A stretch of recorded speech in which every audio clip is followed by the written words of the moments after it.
welcome back to Weird on the Rocks. This is a podcast that explores the weird, unusual, strange, and unexplained, all while getting our drink on. I'm your host, Katie.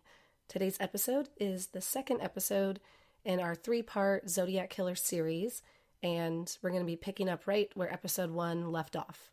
Episode 1 covered the murders of Sherry Jo Bates, Betty Lou Jensen, David Faraday, and Darlene Ferrin, as well as the first 2 letters the Zodiac sent to the press, including the letter where the killer referred to himself as the Zodiac for the very first time. Today I will be continuing with the discussion of the rest of the Zodiac victims and his correspondence with the media.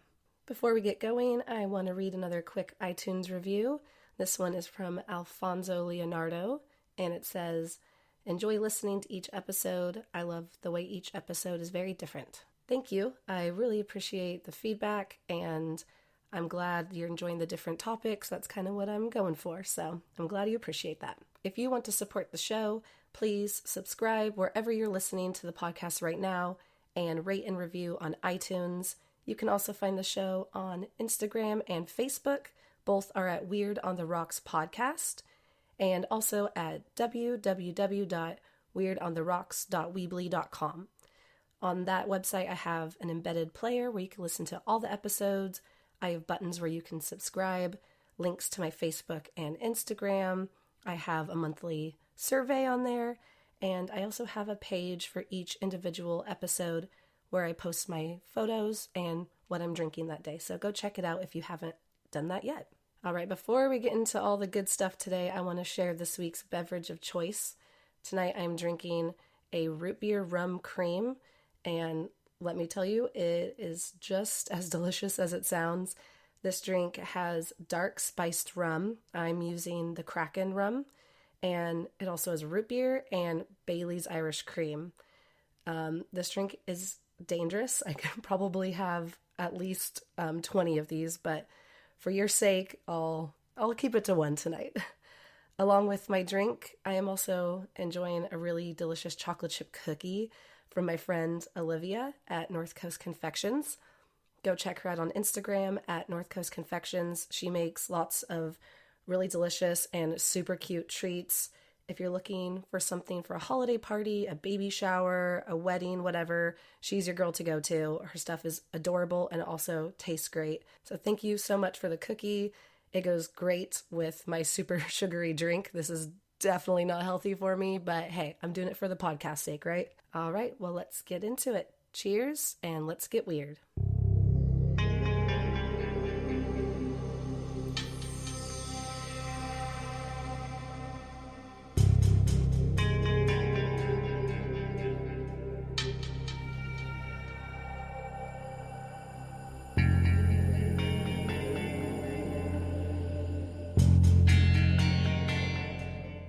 On September 27th, 1969, 3 young women were planning on spending the warm and clear fall day sunbathing on the shore of Lake Berryessa in Napa County, California. When they pulled into the parking area, another car pulled in extremely close to them and parked. The man inside the car looked down as if he was reading something, but they all had the feeling he wasn't. He was driving a light blue '66 Chevrolet with California plates. They described the man as 25 to 35 years old, over 6 feet tall, weighing about 215 pounds. He wore no glasses, with straight hair parted on the side. He was good-looking and clean-cut. After a few minutes, the man drove away, and the girls walked down to the shore. It was a calm and quiet day, and with the busy season being over, there weren't many other people around or boats on the lake. After about an hour of sunbathing, one of the girls looked up the hillside and saw the same man watching them. He stared intently while smoking several cigarettes in a row, then left. A few hours later, not far from where the girls had been sunbathing, Cecelia Shepard and Bryan Hartnell, both college students, were having a picnic, spending time together before Cecelia moved to Southern California for college. They were laying on a blanket, taking in the last sun rays of the day, when Cecelia noticed a man standing in the distance, watching them. Cecelia mentioned to Bryan that they had company, but Bryan dismissed it, reassuring Cecelia that other people were allowed to be at the lake. Then the man disappeared into some trees, and a relieved Cecelia said that he was gone. A minute or so later, the man reemerged, but this time he was much closer and was walking toward them. Cecelia was worried and said, "It's that man again. "Oh my God, he has a gun." As the stranger came closer, they could see that he was wearing dark pants, a dark shirt, and had on a dark hood that resembled an executioner from the Middle Ages. The hood had a crosshair symbol sewn on the front, with a mouth and eye holes cut out. He was wearing sunglasses and a belt equipped with a long knife. In his right hand, he held a semi-automatic pistol. In a voice that Bryan Hartnell would later describe as very calm and monotone, but with a slight drawl or accent, he said, "I want your money and your car keys. I want to go to Mexico." Bryan handed over the keys to his Volkswagen and the change in his pocket. Bryan thought it was only a robbery and wanted it to go over as smoothly as possible. He said, "There's no strings attached. I don't have any money right now, but if you need help that badly, I can help you out in another way maybe." "No," the stranger replied. "Time's running short. I'm an escaped convict from Deer Lodge, Montana. I've killed a prison guard there. I have a stolen car and nothing to lose. I'm flat broke." Bryan tried to talk to the stranger and thought maybe some casual conversation would calm him down. "I talked all kinds of weird stuff," Bryan would later say. "Just weird shit. I was taking a sociology class at the time. I had never run into a real-life criminal. This guy just wanted my money, and he was nothing to worry about." After talking for a while, the hooded man told Bryan, "Lie face down on the ground. I'm going to tie you up." Bryan later states, "I remember feeling really annoyed at the thought of being hogtied. Just really annoyed. And I argued with him about it and thought about trying to get the gun away." The stranger turned towards Cecelia and said, "You tie the boy up," and handed her some clothesline from his belt. Cecelia loosely tied together Bryan's hands, and when she finished, the man tied her up. The man then inspected Bryan's loosely tied hands and tightened them more. Cecelia was now lying on her stomach on the blanket, and Bryan was lying on his left side. Bryan says, "In retrospect, why would anyone tie you up after they had robbed you or found out you didn't have any money? Why didn't he have me walk 100 yards down the way and say, 'Don't turn around'? It didn't make sense to hogtie me." Then I asked him, "Okay, now that this is all over with, will you show me if the gun was actually loaded?" He popped open the end of the gun and he pulled out the cartridges and showed me a bullet. It looked like a .45 caliber. Bryan noticed that the man's hands were shaking and he appeared to be getting nervous. The man then said, "I'm going to have to stab you people." Bryan told the attacker, "Please stab me first. I'm chicken. I can't stand to see her stabbed." "I'll do just that," said the man as he pulled the foot-long knife from his belt and began stabbing Bryan in the back, while Cecelia watched and screamed in horror. Bryan says, "I'm laying on my stomach. Put yourself in my shoes. Someone hits you in the back. What's the first thing you do? You stiffen. You just wait for it to stop." The man, now on his knees and breathing heavily, moves the blade to Cecelia. He stabs her 10 times in the back. Then she rolls onto her back and he continues to stab her in the chest, groin, and abdomen. Cecelia is screaming, "Stop, stop," while kicking and jerking violently. Bryan turned his head away. The man eventually stood up, tossed the money and keys back onto the blanket, and walked away. Bryan lay playing dead on the blanket, the knife blade missing his heart by less than an inch. Cecelia regained consciousness, and the two began yelling as they worked at getting themselves untied. A man and his son fishing on the lake heard their cries for help and rode to a resort 2 miles away where they told rangers about what they had heard. Multiple rangers and officers were dispatched by boat and patrol car. Ranger Sergeant William White was first on the scene. "They were suffering so terribly," he says. "The girl, she kept pleading with me to give her something to kill the pain or knock her out. She was writhing on the ground in agony and I could barely feel her pulse. I remembered something I'd heard long ago about scratching somewhere away from the pain that would help to take her mind off of it. So I told the girl about that. She tried it and told me it helped for a few minutes, but then she started begging me again to put her out of her misery." Cecelia Shepard had been stabbed 24 times. Bryan and Cecelia were rushed to the hospital where she was taken into emergency surgery, but 2 days later she died in the hospital. The news of the attack had been logged by the Napa Sheriff's Office at 7:13 p.m. At 7:40 p.m., the office received a call, and Officer Slate answered. A man was on the other end. "I want to report a murder." "No, a double murder. They are 2 miles north of Park headquarters. They were in a white Volkswagen Carmangia." "Where are you?" asked Officer Slate. "I'm the one that did it," said the voice before hanging up. The call was traced to a payphone located at 1231 Main Street, which was the Napa Car Wash. Detective Sergeant Kenneth Narlow of Napa County Sheriff's Office took charge of the investigation. Once he closed off the lakeside area where the attack happened and canvassed the area for witnesses, he went to look at Bryan Hartnell's white Volkswagen Carmangia, the car that the hooded man supposedly needed for his getaway, but left in the parking lot. On the door of the car, in a black felt-tip pen, was written, "Vallejo, 12/20/68, 7/4/69, September 2769, 6:30 p.m. by knife. Narlow immediately recognized these dates as the murders of David Faraday, Betty Lou Jensen, and Darlene Ferrin. 11 days later, in San Francisco, 28-year-old Paul Stine was driving his taxi cab in the city. He worked as a taxi driver on the weekend to help pay for graduate school, which he was close to graduating from. That night, he picked up a fare on Geary and Mason in Union Square and headed for the Presidio, a very nice, wealthy neighborhood. The address Stine had written in his log was the corner of Washington and Maple Streets. For an unknown reason, Stine drove a block past that address to the corner of Washington and Cherry. At 9:58 p.m., the San Francisco Police Department received a phone call from 3 teenagers who lived at 3899 Washington Street, saying they had heard a loud noise. So they looked out their window and witnessed a man wiping down a taxi with a cloth, then taking the wallet and keys from a person in the cab who looked deceased. They said the suspect then walked away. The teenagers described the man as Caucasian and heavy-set with a slight limp. However, somehow the description of the suspect got miscommunicated, and police were told to search for a black male. When officers Donald Fuchs and Eric Zelms saw a large white man walking down the street, they did not stop him and continued looking for their suspect. But no one was found. Paul Stine's murder was not immediately connected to the Zodiac killings, and authorities considered it a routine robbery gone wrong. But 2 days later, the San Francisco Chronicle received another letter from the supposed Zodiac killer. It read, "This is the Zodiac speaking. I am the murderer of the taxi driver over by Washington Street and Maple Street last night. I am the same man who did in the people in the North Bay area. The San Francisco police could have caught me last night if they had searched the park properly instead of holding road races with their motorcycles, seeing who could make the most noise. The car drivers should have just parked their cars and sat there quietly waiting for me to come out of cover. School children make nice targets.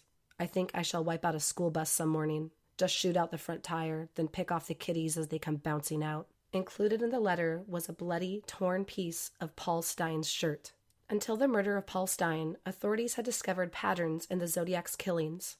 He always attacked in the evening or night, on weekends, always attacked young couples in or near their vehicles, and always attacked in remote areas near bodies of water. But the attack on Paul Stine was all different. If he was able to break his own patterns, was he actually capable of pulling off an attack on young school children? The city of San Francisco went into panic. Bus drivers quit their jobs, parents kept their children home from school, and the remaining bus drivers were given specific instructions on what to do if such an attack did occur. Almost a month after the death of Paul Stine, the Chronicle received yet another letter with the words "Rush to the editor" written on the front. This contained another bloody piece of Paul Stine's shirt, another cipher, and a greeting card with a picture of a pen dripping ink the color of blood that said, "Sorry I haven't written, but I just washed my pen." The letter inside said, "This is the Zodiac speaking. I thought you would need a good laugh before you got the bad news. P.S. Could you print the news cipher on your front page? I get awfully lonely when I am ignored. So lonely I could do my thing." On the bottom of the letter it said, "July, August, September, October equals 7, which appeared to be a body count, although there were only 5 confirmed deaths at this time. One day later, on October 9th, the Chronicle received another letter from the Zodiac, this time with a hand-drawn diagram of a homemade bomb that he had designed to blow up the buses. Along with the drawing was another letter. "This is the Zodiac speaking. Up to the end of October, I have killed 7 people. I have grown rather angry with the police for their telling lies about me, so I shall change the way I collect slaves. I shall no longer announce to anyone. When I commit my murders, they shall look like routine robberies, killings of anger, and a few fake accidents, etc. The police shall never catch me because I have been too clever for them. 1. I look like the description passed out only when I do my thing, and the rest of the time I look entirely different. 2. As of yet, I have left no fingerprints behind me, contrary to what the police say. In my killings, I wear transparent fingertip guards.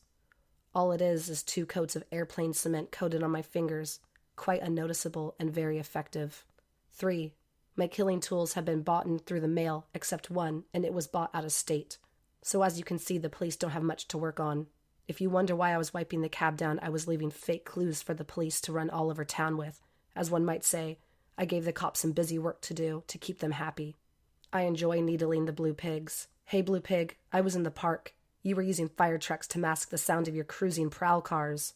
The dogs never came within 2 blocks of me, and they were to the west, and there was only 2 groups of parking about 10 minutes apart from the motorcycles when went by at 150 feet away, going from south to northwest. P.S. 2 cops pulled a goof about 3 minutes after I left the cab. I was walking down the hill to the park when this cop car pulled up, and one of them called me over and asked if I saw anyone acting suspicious or strange in the last 5 to 10 minutes. And I said yes. There was this man who was running by waving a gun, and the cops peeled rubber and went around the corner as I directed them. Then I disappeared into the park, a block and a half away, never to be seen again. Hey, pig, doesn't it rile you up to have your nose rubbed in your boo-boos? The death machine is already made. I would have sent you pictures, but you would be nasty enough to trace them back to the developer, then to me, so I shall describe my masterpiece to you. The nice part of it is all the parts can be bought on the open market with no questions asked. 1 battery-powered clock will run for approximately 1 year. 1 photoelectric switch. 2 copper leaf springs. 2 6-volt car batteries. 1 flashlight bulb and reflector. 1 mirror. 2 18-inch cardboard tubes black with shoe polish inside and out. The system checks out from one end to the other in all my tests. What you do not know is whether the death machine is at the site or whether it is being stored in my basement for future use. I think you do not have the manpower to stop this one by continually searching the roadsides looking for this thing. Have fun. By the way, it would be rather messy if you try to bluff me. 2 weeks later, on the night of October 22nd, the Oakland Police Department received a call from a man claiming to be the Zodiac. He told police he wanted the famous Boston attorney F. Lee Bailey to appear on a public talk show, but that he would settle for famed San Francisco attorney Melvin Belli, who was best known for representing Jack Ruby, the man who killed Lee Harvey Oswald. Melvin Belli approved, and just hours later he appeared on a live talk show hosted by Jim Dunbar. Belli and Dunbar waited live on the air, telling the Zodiac to call if he wished to talk. Eventually, a call came through from the supposed Zodiac Killer. He identified himself as Sam. Sam and Melvin Belli talked for several minutes live on the air. The man calling himself Sam said he was experiencing headaches. Belli asked if medication helps with the pain, and Sam said no. Sam expressed that he didn't want to be hurt, and that is why he called the show. As the conversation continued, the man became increasingly more upset and hostile, eventually threatening that he was going to kill all those kids. Sam hung up and called back several times, most likely trying to make it difficult for law officials to trace the call. Bryan Hartnell, who survived the Zodiac attack at Lake Berryessa, listened to the tape and said the voice didn't match the voice of the man who attacked him and killed Cecelia Shepard, and that it was an imposter. Belli then used the San Francisco Chronicle to reach out to the Zodiac and told him he would be willing to meet him alone. The Zodiac responded with a place and time, the St. Vincent de Paul in Daly City. But when Melvin Belli went, the Zodiac never showed up. Eventually, the police were able to use information from the call to trace it, and it led them to a man in a mental hospital whom they concluded had nothing to do with the Zodiac. Early in the evening of March 22, 1970, 23-year-old Kathleen Johns, who was 7 months pregnant, was driving in her station wagon with her infant daughter Jennifer in Modesto, California, on Highway 132. A man driving behind Kathleen began honking his horn and signaling for her to pull over. When she pulled over to the side of the road, the man got out of his vehicle and explained that one of her rear tires was wobbly and offered to tighten it for her. Kathleen agreed, but instead of tightening the lug nuts, the man loosened them, and before Kathleen could get far, her rear wheel fell completely off. She pulled over to the side again, and again the man pulled up behind her. He said something to her in the effect of, "It looks like the problem was worse than I thought. Can I drive you to a service station?" Kathleen was alone on the side of the road with her small baby, so she agreed. The man began to drive Kathleen and Jennifer through the town of Tracy, passing multiple service stations, each time Kathleen asking, "What's wrong with that station?" To which the man would reply, "It's not the right one." Kathleen asked the stranger, "Do you always go around helping people like this?" And the man replied, "By the time I get through with them, they won't need any help." When the man came to a stop at a light, Kathleen made the decision to escape and jumped out of the vehicle holding her daughter, then ran through a field and up an embankment where she hid in the shadows. The man turned off his lights, pulled over to the side of the road, and waited in his car for a few minutes before eventually driving away. After a while, Kathleen walked to the road and flagged down a passerby who took her to the local police station in Patterson, California. While she was being interviewed, she looked up and saw the composite sketch of the Zodiac hanging on the wall and told the officer it was that man. Police went to the location where Kathleen had left her station wagon in hopes of returning it to her, but instead found the car torched. This encounter would be the last time anyone would knowingly interact with the Zodiac Killer. Over the next few months, the San Francisco Chronicle received 5 letters from the alleged Zodiac. In a letter from April 20th, he detailed a new bus bomb diagram, and when the Chronicle didn't print it, he sent another letter on April 28th saying, "If you don't want me to have this blast, you must do 2 things. 1. Tell everyone about the bus bomb with all the details. 2. I would like to see some nice Zodiac buttons wandering around town. Everyone else has these buttons like peace symbol, black power, etc. Well, it would cheer me up considerably if I saw a lot of people wearing my button." The next letter was sent on June 26th, which included a map of the Bay Area with his signature Zodiac logo of the crosshairs drawn on top of Mount Diablo. But when officials did a search of the area, nothing was found. The letter read, "This is the Zodiac speaking. I have become very angry with the people of the San Francisco Bay Area. They have not complied with my wishes for them to wear nice cross-circle buttons. I promised to punish them if they did not comply by annihilating a full school bus. But now school is out for summer, so I punished them in another way. I shot a man sitting in a parked car with a .38. However, law officials believed this claim to be false, because the only recent murder with a .38 caliber was that of a police officer, where several eyewitnesses identified a black man with no similarities to the Zodiac. On October 27th, Paul Avery, a San Francisco Chronicle reporter, received a Halloween card from the Zodiac. The greeting card showed a cartoon of a skeleton with the words, "by fire, by gun, by knife, by rope," and claimed that his victim count was now at 13. On Halloween Day, the Chronicle printed the Halloween card, thinking that if they didn't, the Zodiac might attack Paul Avery next. The next day, the Chronicle received a letter from the Riverside Police urging them to investigate the murder of Sherry Jo Bates from 1966 to see if there were any connections to the Zodiac. At this time, it was very rare for police departments to share information from different jurisdictions, so a connection between Zodiac and the murder of Sherry Jo Bates had never been formed until now. Handwriting analysis was done between the letter Riverside Police received after the Bates murder with the letters from the Zodiac to the Chronicle, and it was determined the two were a match. 5 months passed before the next letter was sent. This time it arrived at the Los Angeles Times for the first time. In it, the Zodiac said, "I do have to give them credit for stumbling across my Riverside activity, but they are only finding the easy ones.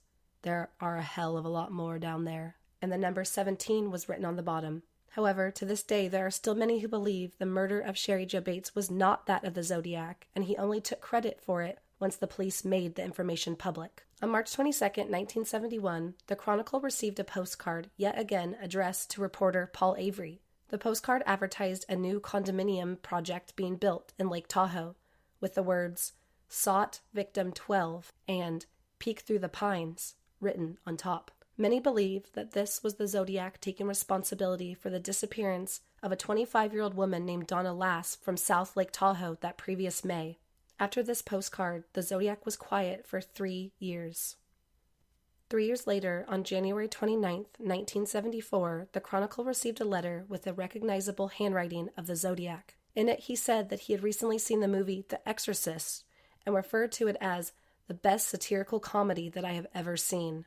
The very last letter verified to be written from the Zodiac was postmarked in San Rafael and was received on July 8, 1974. In it, the Zodiac verbally attacked a conservative Chronicle columnist named Marco Spinelli, saying, "Put Marco back in the hellhole whence it came. He has a serious psychological disorder." It was signed, The Red Phantom. This was the last confirmed letter sent from the Zodiac. Over the years, numerous Zodiac letters were received that were determined to be fake, including one that was sent to the Chronicle in 1990 and was postmarked from where I live in Eureka, California. In the end, the Zodiac Killer could definitively be linked to the murder of 5 victims: David Faraday, Betty Lou Jensen, Darlene Ferrin, Cecelia Shepard, and Paul Stine. Alright, that's going to be it for episode 2 of our 3-part Zodiac series. I know it's a lot of information to unpack, and it's quite heavy, but I hope I was able to condense the information and all the research into something that is easy to follow and easy to understand for you guys. Please join me in 2 weeks for the 3rd and final part of the series, where I will be discussing the different Zodiac suspects that have been considered over the years. I hope you guys enjoyed today's show. Once again, you can reach me on Instagram and Facebook at Weird on the Rocks Podcast and at www.weirdontheRocks.weebly.com.